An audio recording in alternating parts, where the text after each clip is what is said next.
Quiero empezar hoy una miniserie de unos 3 o 4 estudios acerca del tema del nicolaísmo, quiénes eran, a quiénes representan hoy en día. Estoy muy consciente de que las conclusiones a las que lleguemos al final de esta miniserie, de estos estudios, podría provocar algo de polémica en algunas personas. Sin embargo, con toda sencillez, con toda humildad y modestia, presento este punto que creo que Dios me lo muestra a mí, este enfoque. Pues para empezar, quisiera leer el mensaje que Jesucristo le da a Juan para la iglesia de Éfeso. Dice así en Apocalipsis capítulo número 2. Escribe al ángel de la iglesia en Éfeso, el que tiene las 7 estrellas en su diestra, el que anda en medio de los 7 candeleros de oro, dice esto: yo conozco tus obras y tu arduo trabajo y paciencia, y que no puedes soportar a los malos, y has probado a los que se dicen ser apóstoles y no lo son, y los has hallado mentirosos, y has sufrido y has tenido paciencia, y has trabajado arduamente por amor de mi nombre, y no has desmayado. Pero tengo contra ti que has dejado tu primer amor. Recuerda, por tanto, de dónde has caído, y arrepiéntete y haz las primeras obras, pues si no, vendré pronto a ti y quitaré tu candelero de su lugar si no te hubieres arrepentido. Pero tienes esto, que aborreces las obras de los nicolaitas, las cuales yo también aborrezco. El que tiene oído, oiga lo que el Espíritu dice a las iglesias. El que venciere, al que venciere, le daré a comer del árbol de la vida, el cual está en medio del paraíso de Dios. Quisiera empezar hablando, para explicar este tema, quisiera empezar hablando acerca de la diestra, las estrellas en la diestra de Dios. A ver, vamos a contextualizar un poquito en el panorama general de la Biblia, pues esta enseñanza. Cuando Jesucristo murió, Él murió un día viernes, resucitó un día domingo, muy temprano, y luego pasó 40 días apareciéndoseles a los discípulos y a otra gente también durante 40 días para darles pruebas indubitables de su resurrección, de que Él estaba vivo. Era muy importante que los apóstoles, los discípulos, estuviesen completamente seguros y convencidos de que realmente Jesús estaba vivo, que había resucitado, para poder tener la fuerza interna, espiritual, para poder predicar a un Jesucristo vivo. Y además pasó en estos 40 días hablándoles y enseñándoles acerca del reino de Dios, el reino que Jesucristo va a venir a establecer sobre la tierra. Luego de 40 días Jesús ascendió, y en el cielo el Padre le estaba esperando, teniendo en su diestra un rollo escrito por dentro y por fuera. Ese rollo, ese libro, eran nada menos y nada más, eran las escrituras de propiedad de toda la creación, de este mundo y de toda la creación. Que Dios estaba esperando a Jesucristo para darle a Él como herencia justamente la tierra y toda su plenitud. Porque Él era digno. ¿Por qué era digno? Por cuanto hizo la obra de redención aquí en la tierra, muriendo en la cruz para redimirnos a los hombres y también el mundo. Ese libro estaba atado por 7 sellos, para que se haga efectiva la herencia, la posesión de Jesucristo, de la herencia que Dios le estaba entregando, o sea, de todas las naciones de la tierra, de todo el planeta Tierra. Pues primero tenía que desatar esos 7 sellos. Entonces Jesús procedió, tomó el libro de la mano derecha, dice la Biblia en Apocalipsis capítulo 5, y empezó a abrir los sellos. Y abrió el primer sello, y el primer sello, lo he explicado en otras enseñanzas, el primer sello es la iglesia. Jesucristo, cuando abrió el primer sello, desató el Espíritu Santo sobre la iglesia que estaba reunida acá en la tierra, esos 120 discípulos que estaban allí en el aposento alto en Jerusalén. Descendió el Espíritu Santo, los bautizó, los llenó, y fue la iglesia activada. ¿Para qué? Para cumplir con su misión. ¿Cuál es la misión de la iglesia? Predicar el Evangelio de Jesucristo, ser testigos de Jesucristo empezando por Jerusalén, extendiéndose por toda Judea, luego por Samaria y luego hasta lo último de la tierra. Entonces, ese era el trabajo que iba a hacer la iglesia, pues Dios o Jesucristo envió el Espíritu Santo para que la iglesia fuese llena de poder para poder testificar de Jesucristo. Y por 2025 años la iglesia ha estado predicando el Evangelio de Jesucristo. Ahora, en los capítulos 1, 2 y 3, Jesucristo le muestra a Juan todo el recorrido que la iglesia iba a tener durante todo el tiempo hasta que Él regresara por la iglesia. Ya han transcurrido 2025 años y en mi opinión faltan unos 15 o 20 años más. Y la iglesia ha venido cumpliendo justamente todo esto que Jesús le mostró a Juan que la iglesia tenía que enfrentar. La iglesia es una sola, no son 7 iglesias, es una sola. Sin embargo, esas 7 iglesias lo que reflejan es 7 periodos por los cuales la iglesia ha atravesado durante estos 2000 y pico de años. Y para cada tiempo Dios dio un mensaje. Si bien es cierto que también eran 7 iglesias locales en aquel tiempo, pero el mensaje que está detrás de eso, porque Jesucristo no tiene 7 iglesias, tiene una sola. Pero esta iglesia ha pasado por diferentes etapas, se puede decir, periodos durante estos 2000 y pico de años.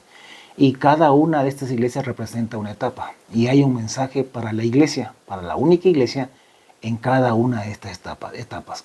Sin embargo, la iglesia tiene que recopilar todos estos mensajes que están encerrados en estos 7 mensajes, perdón la redundancia, que Dios le mostró a Juan que la iglesia, por los cuales la iglesia iba a tener que transitar durante todo este tiempo. El primer mensaje fue a la iglesia de Éfeso. Y a cada iglesia Jesús se le identifica de diferente manera. A la iglesia de Éfeso se le identifica como el que tiene las 7 estrellas en su diestra y el que anda en medio de los 7 candeleros de oro. En el capítulo anterior, en el capítulo 1, al final, Jesucristo mismo le dice a Juan que las 7 estrellas en su diestra son los mensajeros de las 7 iglesias.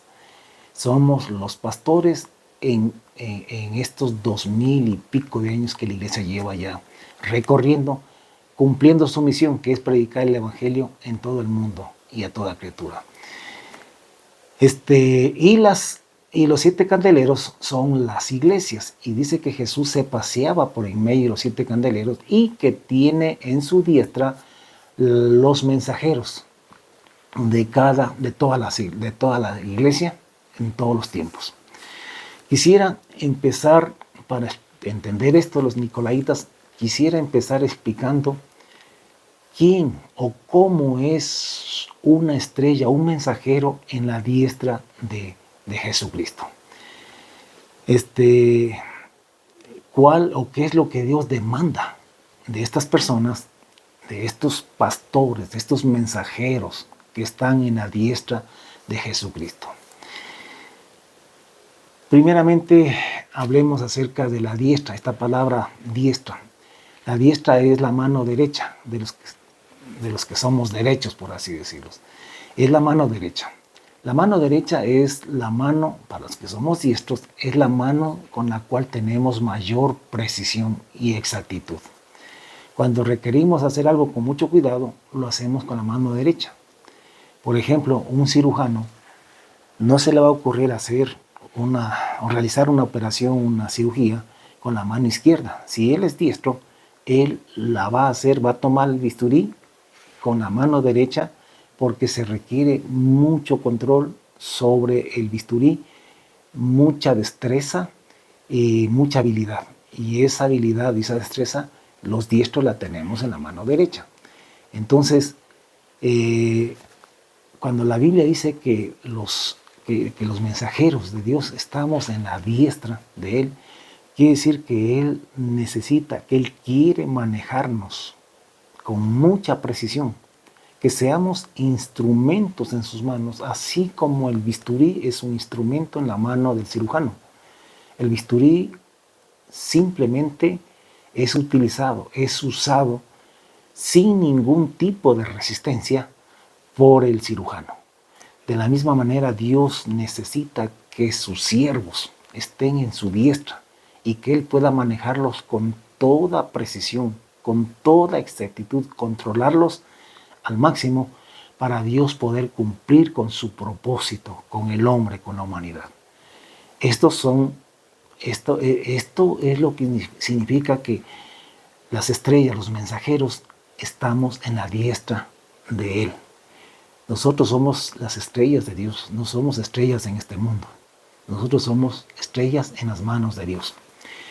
Quiero poner algunos ejemplos para entender qué es lo que Dios demanda de nosotros los siervos, cómo Él quiere que nosotros seamos, cómo debe ser el perfil del hombre de Dios que Él quiere utilizar. Todos los hombres que tenemos en la Biblia, que los siervos de Dios, todos ellos fueron instrumentos en las manos de Dios. Todos ellos estuvieron en su diestra. Todos ellos fueron manejados por Dios a su voluntad, a su perfecta voluntad, como Él quiso. Y Dios pudo hacer con ellos todo lo que se propuso hacer, porque ellos eran instrumentos en sus manos que no se resistían a la voluntad de Dios, sino que al contrario, hacían exactamente todo lo que Dios les mandó a hacer. Por ejemplo, Noé fue usado por Dios de una manera increíble. Noé no se resistió a la voluntad de Dios, sino que hizo exactamente todo lo que Dios le dijo. Aunque para la gente podría parecer que él estaba loco, a él no le importaba eso, porque lo importante era hacer la voluntad de Dios, ser un bisturí en sus manos. Y lo mismo diríamos de David, de Moisés, de Daniel y de tantos otros hombres que fueron instrumentos en sus manos. Pero quisiera traer a la memoria unos dos ejemplos de unos dos hombres que fueron también estrellas en la diestra de Dios, que fueron instrumentos, que fueron bisturís en las manos de Dios, que Él pudo usar con toda precisión, con toda exactitud, que Él los controló, pero a la perfección, y pudo hacer con ellos su voluntad, su perfecta voluntad, así como el cirujano quiere hacer lo mejor que puede en una cirugía, quiere salvar las vidas de aquellos que están enfermos, pues de la misma manera Dios quiere salvar a los hombres, pero necesita justamente estrellas en sus manos, bisturís en sus manos, hombres que Él puede controlar, así como el cirujano controla un bisturí, así como tú y yo controlamos un esferográfico. Yo soy diestro y si yo voy a firmar un papel importante, yo lo firmo con mi diestra, porque con la diestra yo tengo precisión. Yo no voy a firmar con la mano izquierda porque si lo hago me van a salir garabatos y no voy a poder ni escribir ni firmar bien un documento. Quiero hablarles acerca de, en la Biblia tenemos justamente el requerimiento, lo que Dios requiere, lo que Dios pide, lo que Dios exige, que seamos sus siervos. Por ejemplo, hablemos de Jeremías. Jeremías escribe la manera en que Dios le habló a él y qué es lo que Dios le pidió a él para usarlo como un bisturí en las manos de un cirujano. Dice Jeremías en su libro, en el primer capítulo, dice, pues vino pues palabra de Jehová a mí diciendo, antes que te formase, te conocí, y antes que naciese, te santifiqué y te di por profeta a las naciones. Y yo dije, dice Jeremías, ay Señor Jehová, he aquí que no sé hablar porque yo soy un niño. Y Jehová le dijo, no digas yo soy un niño, porque a donde te envíe irás tú y dirás todo aquello que yo te mande. Y no temas delante de los hombres, porque contigo estoy para librarte, dice Jehová. Entonces, aquí vemos algunos detalles de quiénes son las estrellas en las manos de Dios. ¿Qué es lo que Dios quiere de aquellas personas que Él llama para ser sus mensajeros en las iglesias? Para empezar, son llamados por Dios. Dios no usa voluntarios, Él escoge y llama a los que Él quiere, a los que Él escoge y elige. Entonces, primero somos llamados. En segundo lugar, otra cosa que es muy importante es que tenemos que ser valientes, que hemos sido llamados para ir a donde quiera que Dios nos mande.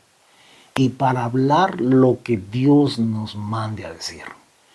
No estamos para hablar lo que nosotros queremos, no estamos para hablar lo que la gente quiere oír, estamos únicamente para hablar y decir lo que Dios ordena, lo que Dios manda a decir a la iglesia, a su pueblo. Y decirlo de la manera perfecta, tal como Dios lo manda a decir. Es importante que el siervo de Dios, según este pasaje, no tenga miedo de decir la palabra de Dios, que no tenga miedo de los hombres. Es una debilidad muy recurrente en los siervos de Dios, el tener miedo de decir todo lo que Dios les dice a la gente, por la reacción que la gente pudiera tener. Entonces Dios le dice a Jeremías, no digas soy un niño, porque a donde quiera que te envíe vas a ir y vas a decir todo lo que yo te mande. Y no tengas miedo delante de los hombres, delante de ellos, porque contigo estoy para librarte, dice Jehová. Y Jeremías sigue diciendo, y extendió Jehová su mano hacia mí y tocó mi boca. Y me dijo Jehová, he aquí he puesto mis palabras en tu boca. Mira que te he puesto sobre naciones y sobre reinos. En este día te he puesto sobre naciones y sobre reinos, para arrancar y para destruir, para arruinar y para derribar, para edificar y para plantar. O sea, eres o estás en mi mano para yo hacer lo que yo quiero hacer a través de ti. Y yo voy a derribar, voy a arruinar, voy a arrancar, a derribar, y voy también a edificar y a plantar. Y lo voy a hacer contigo. Pero tú tienes que hablar mi palabra, no tener miedo de decir lo que yo te digo que digas, y no tienes que tener miedo de ir a donde yo te envíe. Y más adelante el mismo Jeremías, en ese mismo capítulo, sigue diciendo que Jehová le dijo, y tú, ciñe tus lomos, levántate y háblales todo lo que yo te mande a decir. Y no tengas miedo delante de ellos, para que no te haga yo mismo quebrantar delante de ellos.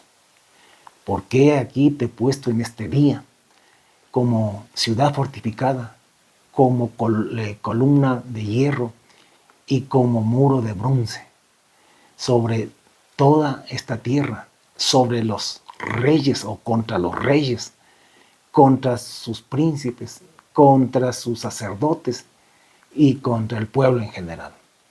Y ellos van a pelear contra ti, pero no te van a vencer, porque yo estoy contigo para librarte, le decía Jehová. Entonces Dios insiste una y otra vez, porque esto es importante que lo entendamos, pastores, aunque creemos que lo hacemos, pero a veces no lo hacemos, a veces nos da miedo de decir cosas porque tenemos miedo que se resientan. Los pastores a veces tienen miedo que la gente se vaya, que los critiquen, que los llamen fanáticos o qué sé yo. Y muchas veces no dicen todo lo que Dios le manda a decir, todo lo que la palabra del Señor dice. Entonces Dios insiste de que, por un lado, tenemos que hablar su palabra y que no tenemos, por otro lado, que no tenemos que tener miedo, que digamos lo que tenemos que decir. Y no importa si es contra reyes, si es contra príncipes, si es contra sacerdotes, pastores, líderes, contra quien sea, tenemos que hablar y decir lo que Dios nos manda. Estas son las estrellas en la diestra de Jesucristo. Los mensajeros que Dios quiere usar y puede usar a su antojo, a su voluntad, para poder cumplir con su propósito y su voluntad en los hombres. Y sabemos que la voluntad de Dios es salvarnos, es salvar la humanidad. Así que Dios requiere hombres valientes, como fueron Noé, como fue David, como fue Moisés, como fue Daniel y como fueron los profetas de Dios. Ellos estaban literalmente en las manos de Dios y hacían exactamente todo lo que Dios les mandaba. Alguna vez Dios mandó por ahí un profeta a que ande con el trasero desnudo. O sea, ¿me entiende? O sea, por medio de las calles de Jerusalén, para poder dar una profecía. Y así hubo cosas que son un poco difíciles humanamente de hacerlas, pero ellos no tuvieron ningún problema, lo hicieron tal como Dios les mandó, porque esas son las estrellas en las manos de Dios. Hay otro profeta que describe su llamado y que es muy interesante y que nos ayuda muchísimo a entender cuáles son las demandas de Dios para sus siervos, aquellos que estamos en su diestra. ¿Qué es lo que Dios requiere de nosotros, de los siervos de Dios? Estoy hablando acerca del profeta Ezequiel. Él también escribe cómo fue su llamamiento. Y él dice, y me dijo Jehová, hijo de hombre, ponte sobre tus pies. Esto está en Ezequiel 2 y 3. Ponte sobre tus pies y hablaré contigo. Y luego que él me habló estas palabras, dice, entró el Espíritu en mí y me afirmó sobre mis pies y oí al que me hablaba. Y me dijo Jehová, hijo de hombre, he aquí yo te envío a los hijos de Israel, a gentes rebeldes que se rebelaron contra mí. Ellos y sus padres se han rebelado contra mí hasta este mismo día. Yo pues, hijo de hombre, te envío a hijos de duro rostro y de empedernido corazón. Entonces, otra cosa que debemos entender bien claro, que el mensaje que Dios nos manda a predicarle a la iglesia, escúcheme, es a la iglesia. Y es interesante cómo Dios describe en este pasaje, aunque aquí es Israel, pero siempre nosotros sabemos y entendemos que Israel fue tipo, figura y sombra de la iglesia. Lo que antiguamente fue Israel, ahora es la iglesia. La iglesia es un pueblo compuesto por gente de Israel que cree en Jesucristo y por gentiles que hemos creído en Jesucristo. Dios no tiene dos pueblos. Antes de la iglesia, pues Israel era el pueblo. Después de la venida de Jesucristo y su muerte en la cruz, pues el pueblo de Dios es todos los que hemos creído en Jesucristo, ya sean israelíes o sean gentiles, todos los que hemos creído en Jesucristo somos el pueblo de Dios. Y lo que antes se aplicó para Israel en el Antiguo Testamento, pues ahora se aplica, en lo que corresponde, se aplica para la iglesia. Así que este pasaje lo podemos con toda propiedad aplicarlo para la iglesia. Pues entendamos que si Israel fue, porque fue tipo, figura y sombra de la iglesia, lo que Dios le dijo a Israel en el Antiguo Testamento, Dios le dice también a la iglesia en el Nuevo Testamento, en el Nuevo Pacto. Así que dice Dios, así es como Dios describe a la iglesia, a Israel, pero también a la iglesia. Y dice pues que son gentes rebeldes. Está hablando de la iglesia, está hablando de Israel. En este tiempo sería la iglesia. Gentes rebeldes que se han rebelado contra mí. Ellos y sus padres se han rebelado contra mí. Yo pues te envío, dice, a hijos de duro rostro, cara dura. ¿Quién es un cara duro? Cara dura. Es aquella persona que ve, te escucha, pero no hace caso. Y perdóname, pero tenemos una iglesia cara dura. Perdónenme, estamos en el tiempo ya de la apostasía. La iglesia se llena de personas. Y la gente te mira, a veces aplaude, hasta dice gloria a Dios. Pero no hacen caso, no obedecen. Salen de la iglesia y es como que si no escucharon la palabra de Dios. Siguen sus vidas, a veces alejados de Dios, haciendo lo que precisamente Dios les dijo que no hagan y no haciendo aquello que Dios les dijo que sí tenían que hacer. Simplemente son religiosos, llegan a la iglesia, y estoy hablando de la iglesia, del pueblo de Dios, lo que llamamos hoy en día pueblo de Dios. Así como antiguamente Dios hablaba de Israel, el pueblo que Él sacó de Egipto, el pueblo, su pueblo, del cual se suponía que Él era su Dios. Entonces decía, es gente de duro rostro y de empedernido corazón. Quiere decir que tenían como corazón una piedra, que no les entraba la palabra de Dios. Repito, esto no solamente sucedió con Israel, sucede también con la iglesia. En la Biblia está profetizado que en este último tiempo la iglesia va a estar en apostasía. Y eso es justamente lo que está sucediendo. A la iglesia es gente de cara dura, es gente de empedernido corazón. No hacen caso, No nos engañemos que porque tenemos mucha gente en las iglesias, las cosas están bien. No, Señor. La apostasía no es que la gente abandone los templos. La apostasía es que el mundo entra a la iglesia y se mete a los templos. La gente no se va, al contrario, se llenan más las iglesias, pero de gente que no obedece la palabra del Señor, que van a buscar a veces emociones en las iglesias y que van y escuchan, pero no obedecen, no oyen, son duros de corazón. Y les dirás, le dijo Dios a Ezequiel, y les dirás, así ha dicho Jehová el Señor. ¿Acaso ellos escuchen? Pero si no escucharen, porque son una casa rebelde, siempre conocerán que hubo profeta entre ellos. Entonces Dios le dice, háblales, diles. Por eso, hermanos, tenemos que predicarle a la iglesia en este tiempo. ¿Por qué a la iglesia? Porque hay apostasía. Porque la iglesia no obedece. La iglesia es dura de corazón. Sí, llenan los templos.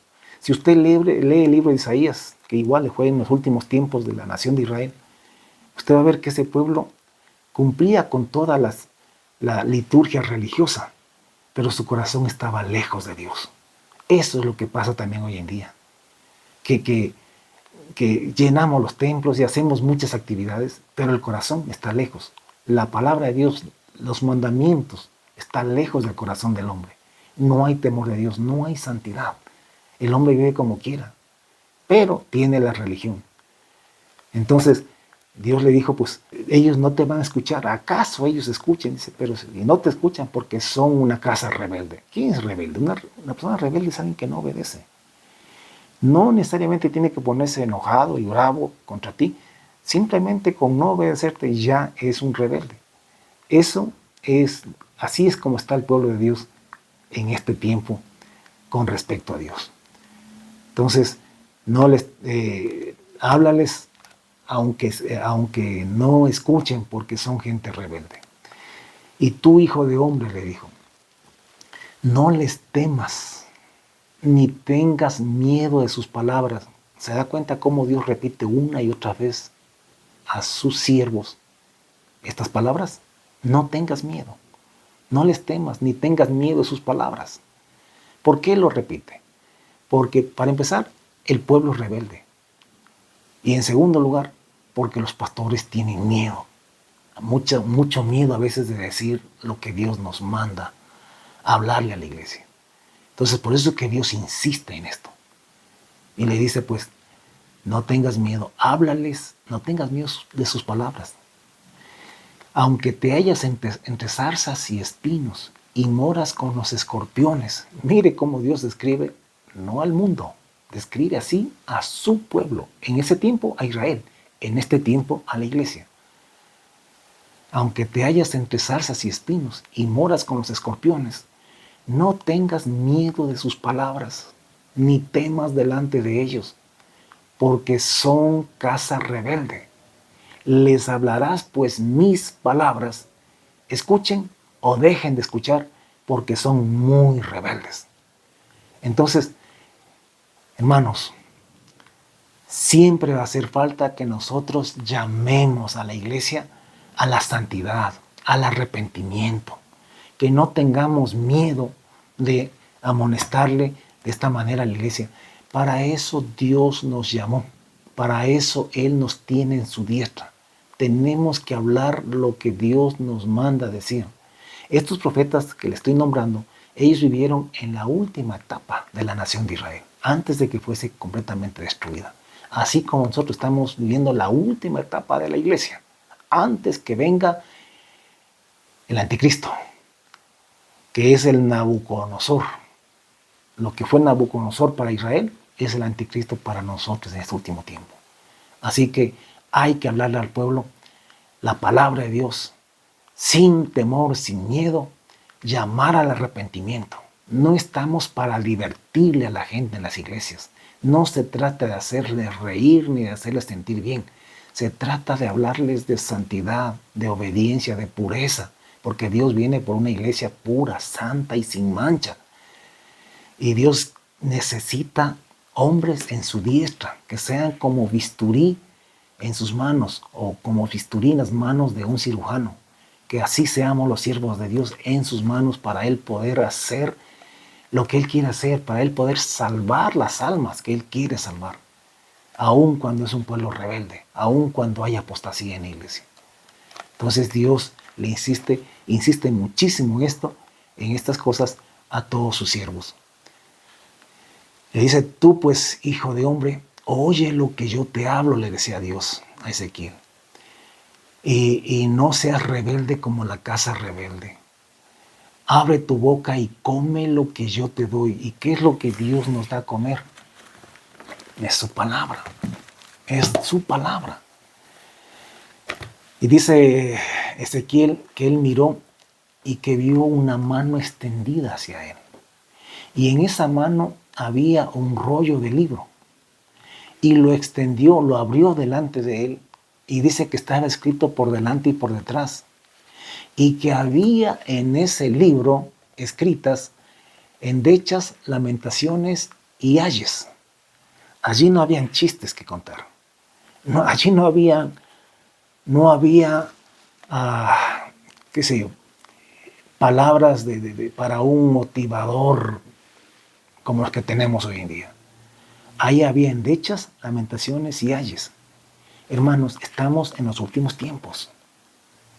Yo no me cansaré jamás de decir eso. Estamos viviendo los últimos tiempos. Yo creo que estamos, en mi opinión, a 15 o 20 años. Podría ser menos. Pero estamos en los últimos tiempos y tenemos que predicar lo que se viene. Estamos viviendo tiempos difíciles. Oímos guerras y rumores de guerras mucho más que antes. Ahora se habla de guerras nucleares. O sea, hay muchas cosas que son señales de que ya estamos acercándonos a los últimos tiempos. Tenemos que preparar la iglesia para el tiempo de la gran tribulación. La gran tribulación es el tiempo de la manifestación del anticristo, cuando Él trae paz y seguridad para el mundo y con Él viene la gran apostasía. Aunque ahora ya estamos en apostasía, en ese tiempo va a ser en masa la apostasía. Y muchos cristianos, muchos van a tropezar y asimismo en masa van a caer en el engaño de Él. Y también viene la gran tribulación, la persecución para aquellos que no caigan en su engaño y que se resistan a Él, o sea, los verdaderos cristianos. Tendremos que pasar un tiempo de gran tribulación. Esto no es la ira de Dios, eso es la gran tribulación. Entonces a la iglesia hay que prepararle para ese tiempo. A la iglesia hay que prepararle para que en ese tiempo esté firme y no se deje engañar por un lado y que tampoco reniegue de Jesucristo por otro lado cuando sea perseguida. Entonces, es tiempo de predicar endechas, lamentaciones y ayes, de decirle a la gente que si continúa en pecado, ay de ellos. Entonces tenemos que hablar. Esto no es muy bonito hablar, mucha gente se cansa de eso, hay mucha gente que se molesta con este tipo de mensaje, porque todos quieren más bien como pastor a un motivador emocional, quieren a un coaching, ¿no? Alguien que los envalentone en la carne, pero que no les diga la palabra de Dios, alguien que no les hable de pecado, que no les hable de juicio, sino solamente de cosas bonitas y de sentirse bien y de divertirse nada más. Entonces tengamos mucho cuidado aquellos que sí queremos ser estrellas en las manos de Dios, que queremos ser en las manos de Dios, así como un bisturí en las manos de un cirujano. Que tu ministerio, que tu pastor seas un bisturí en las manos de Dios, un hombre que Dios utiliza con precisión, con destreza, que te controle al punto de que Él pueda hacer las cosas como Él quiera hacerlas. Entonces, sigue diciendo Ezequiel, y me dijo, hijo de hombre, come lo que hayas, come este libro, el rollo ese que Él le extendió en la mano, y ve y habla a la casa de Israel. Y dice Ezequiel, y yo abrí mi boca y Él me hizo comer aquel rollo. ¿Cuál es el rollo? ¿De qué estamos hablando? ¿De qué rollo? ¿De qué libro? La palabra de Dios. Me hizo comer aquel rollo. Y me dijo, hijo de hombre, alimenta tu vientre y llena tus entrañas de este rollo, de este libro que yo te doy. Y esto yo creo que era profético, porque ahora nosotros tenemos el rollo, tenemos el libro. Y le dijo, pues alimenta tu vientre y llena tus entrañas de este rollo, de este libro que yo te doy. Y dice Ezequiel que él lo comió y que fue dulce en su boca como la miel. Hermanos, una cosa que yo creo que debemos tener claro y que aquí también Dios insiste una y otra vez, así como insiste de que hablemos su palabra y que no tengamos miedo y que lo repite una y otra vez. Asimismo, Él repite mucho de que comamos este rollo, que comamos la Biblia. ¿Qué quiere decir esto? Que la leamos, que la estudiemos, que la memoricemos, que la meditemos día y noche. Hermanos, la palabra del Señor para aquellas personas que están en la diestra de Dios, la Biblia, la palabra de Dios, es como miel. Nos encanta, nos gusta, no podemos vivir sin ella. La leemos, no nos da ni hambre, ni sueño, ni frío con la palabra del Señor. No es para nosotros cansado, no es para nosotros una molestia leer la Biblia. No es una carga. Para nosotros leer la Biblia es un deleite, es un placer. Y si esto no sucede con un hombre que se cree, que se considera que es un siervo de Dios, un mensajero de Dios, llamado por Dios, alguien que está en la diestra de Dios, si esto no sucede con esa persona, yo dudo seriamente que esa persona realmente sea llamada por Dios para ser una estrella en su mano, para hacer un bisturí en sus manos. Yo dudo seriamente, porque para nosotros los siervos de Dios, más bien nos molestamos porque a veces no tenemos el suficiente tiempo como lo quisiéramos tener para estar en la palabra del Señor. Yo creo que un siervo de Dios se aburre más de una serie de películas de Netflix o de cualquier otra plataforma de esas que de la palabra del Señor. Creo que nos entretenemos mucho más. La palabra del Señor es dulce, dulce como la miel en nuestra boca, en nuestra vida. Entonces es muy importante esto, que tenemos que comer la palabra de Dios, tenemos que leerla, devorarla, estudiarla, memorizarla. Tenemos que meditar en ella de día y de noche. No porque se nos impone, sino porque nos gusta, porque la necesitamos. Es como alimentarnos. Tú sabes que a nadie se le obliga a comer. Al contrario, cada cierto tiempo nos da hambre y buscamos la comida y si no la hallamos nos desesperamos. Pues así mismo es la palabra de Dios para los verdaderos mensajeros de Dios, para los siervos del Señor. Sigue diciendo Ezequiel, luego me dijo, hijo de hombre, ve y entra a la casa de Israel y habla a ellos con mis palabras. O sea, después de que Ezequiel se comió ese rollo, se comió el libro, luego le dijo, ahora sí anda a hablarle a mi pueblo, a la casa de Israel, en este tiempo a la iglesia. Anda y habla a ellos con mis palabras. Porque no eres enviado a pueblo de habla profunda, ni de lengua difícil, sino a la casa de Israel. No a muchos pueblos de habla profunda ni de lengua difícil, cuyas palabras no entiendas. Y si a ellos te enviara, ellos te oyeran. Ponme atención. La iglesia no necesita escuchar otra cosa que no sea la palabra del Señor. Lastimosamente hoy en día se cree que para predicar, para ser un siervo de Dios, uno debe tener una profesión secular, que uno debe ser entendido en otras cosas. Y yo no digo que eso esté mal, pero no es un requisito. El requisito para ser un siervo de Dios es conocer esto bien, entender esto. No vamos a hablar sobre matemáticas, no vamos a hablar sobre, yo no sé, filosofías, no vamos a hablar sobre ingeniería. Cuando nos paramos en el púlpito tenemos que hablar palabra de Dios. Esto es lo que el pueblo necesita escuchar. Esto es lo que salva sus vidas. No necesitan a un intelectual. No digo que esté mal. Si alguno Dios los llamó siendo intelectuales, está bien, sírvale a Dios. Pero ese no es el requisito. El requisito es conocer esto, haberse comido esto, haberse devorado esto, que esto sea panal de miel para el siervo de Dios. Porque con estas palabras es lo que tenemos que enseñarle al pueblo.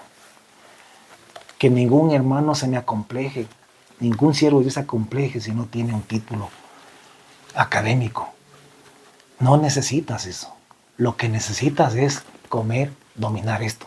Y para dominar esto, lo que hay que hacer es leer con oración, pidiéndole a Dios sabiduría, guía, unción. Y eso es todo lo que necesitas para predicar la palabra del Señor. Entonces, por otro lado, digo, al menos hablo por mí y por el medio donde yo estoy. La gente a la que le predicamos no es gente de habla difícil, de lengua profunda. Es gente sencilla, como yo, ¿no? Que tranquilamente entiende el lenguaje que tenemos, y cualquiera lo puede entender, porque somos de la misma cultura. No importa si alguno por ahí es muy preparado académicamente. De todas maneras entienden nuestras palabras, porque somos parte de la misma cultura. Así que no nos hagamos problema, hablemos a la gente la palabra del Señor. Así sencillo como está en la Biblia. Expliquémoslo de manera más sencilla todavía para que todo el mundo lo pueda entender. Así que no nos hagamos problemas por eso. No es que tenemos que tener un título académico ni nada por el estilo para poder servir al Señor. Todo lo contrario. No importa si no lo tenemos. Lo importante es que nos comamos, repito esto una y mil veces, nos comamos este libro. Nos devoremos este libro. Que lo leamos día y noche. Que lo memoricemos si es posible. De manera de que podamos tener la palabra a flor de labios. Que hasta sin pensarlo estemos hablando la palabra del Señor. Entonces Dios le dice a Ezequiel, háblales a ellos con las palabras, con mis palabras, con las palabras del Señor. Y el pueblo te va a entender.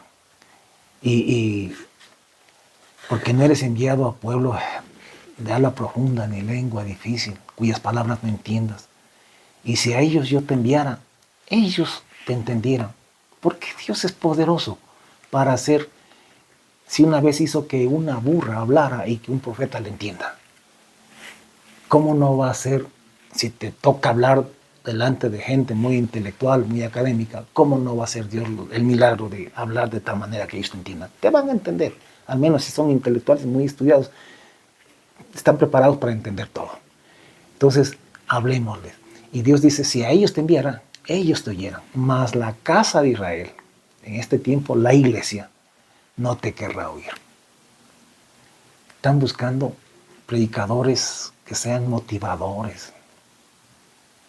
Están buscando predicadores que hablen bonito, al oído. No quieren escuchar palabra de Dios. Mas la casa de Israel no te querrá oír. Porque toda la casa de Israel son duros de frente y obstinados de corazón. He aquí yo he hecho tu rostro fuerte contra el rostro de ellos y tu frente fuerte contra sus frentes. Como diamante, más fuerte que el pedernal, que la piedra, he hecho tu frente. Así que no tengas miedo ni temas delante de ellos, porque son casa rebelde.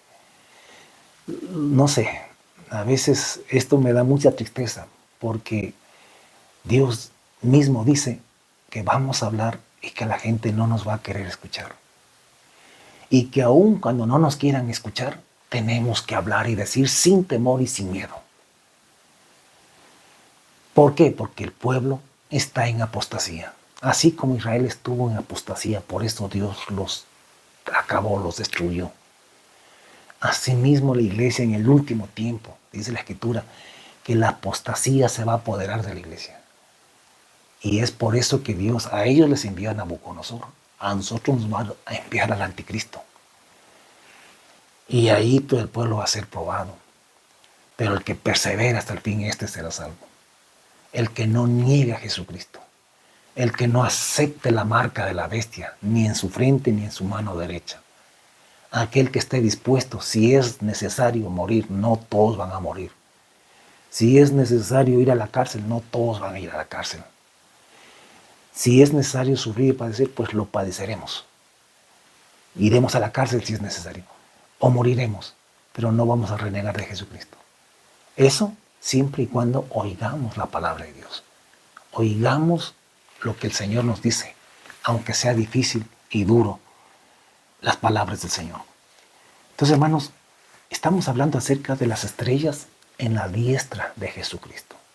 Estamos diciendo que la diestra es la mano con la que usamos con mayor control y precisión cualquier instrumento. Y estamos diciendo que Dios requiere hombres que pueda usar a su santísima voluntad, como Él quiere usarlos. Así como el cirujano usa el bisturí con precisión y puede salvar vidas. Que de la misma manera Dios pueda usarte para salvar vidas.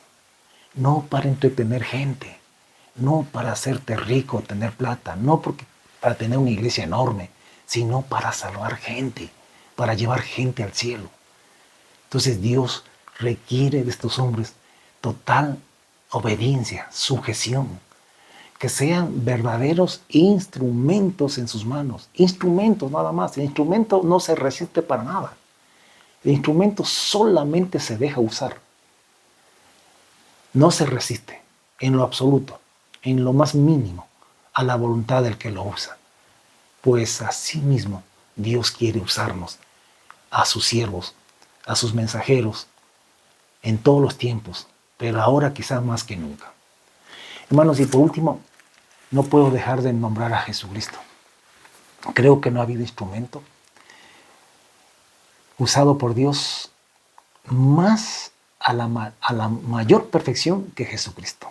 Creo que nadie se dejó usar por Dios como lo fue Jesucristo.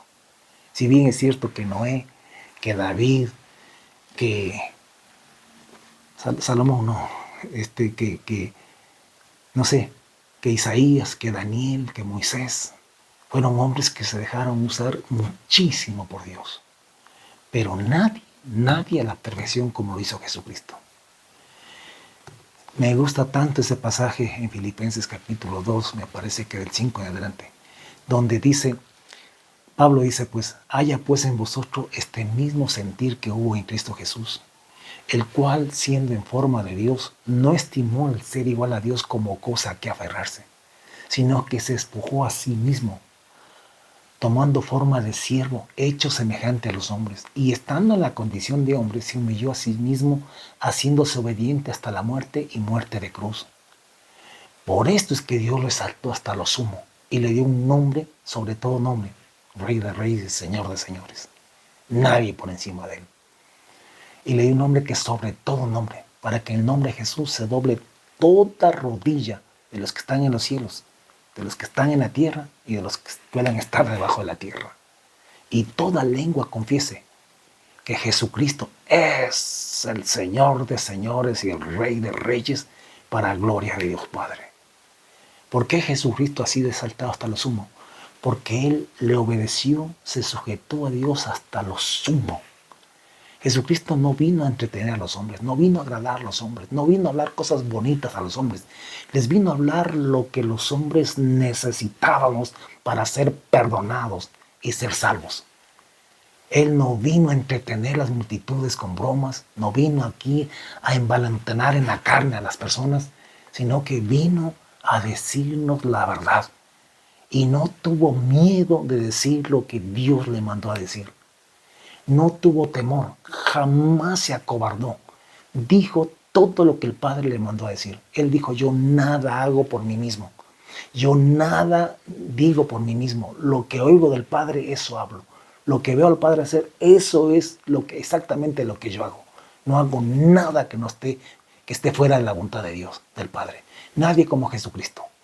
Y es por eso que Jesucristo llegó a ser, o es declarado por Dios, el superior a todos los hombres. viene el reino de los cielos. Y Jesucristo va a ser el Rey de Reyes, Señor de Señores. Y todo ser que viva en el cielo, que esté en la tierra, debajo de la tierra, tendrá que doblar sus rodillas delante de Él en el milenio, en el reino de los cielos. Por ahora no, porque todavía no se ha manifestado el reino de los cielos. Pero cuando se manifieste, toda rodilla, toda lengua, toda persona se doblegará ante Él, porque Él va a ser el Rey de todos los reyes de la tierra.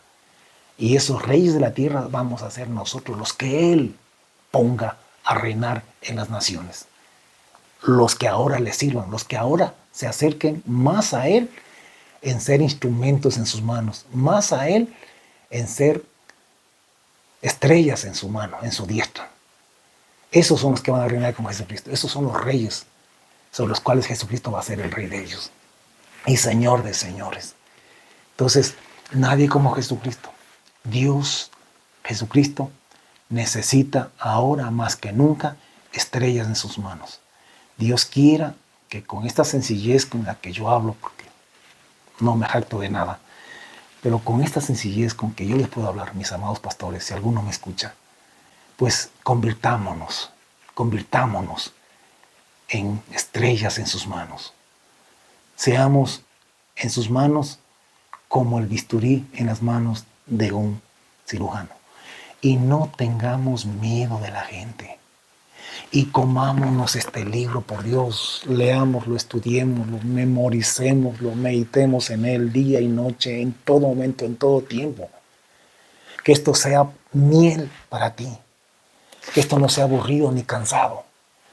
Que esto sea lo que tú más deseas. Que seas como el niño, como decía Pedro, como el niño que busca la leche no adulterada de su madre. Que así deseemos también nosotros la palabra del Señor. Porque hoy más que nunca la gente necesita palabra de Dios. Hay muchísimas iglesias, hay muchísimos pastores, hay iglesias, megas iglesias donde no se habla palabra de Dios. Se está hablando de cualquier otra cosa, pero ya a la gente no le preocupa tanto hablar lo que Dios dice, sino hablar lo que la gente quiere escuchar. Quiere emocionar a la gente.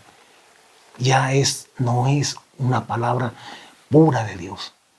Es una palabra adulterada, mezclada con el mundo, mezclada con muchas cosas de este siglo y de este mundo. Y Dios está buscando y necesitando siervos que hablen su palabra. Alguien dirá, ¿qué tiene que ver esto con el nicolaísmo? Seguro que tiene que ver. Esta es la primera charla.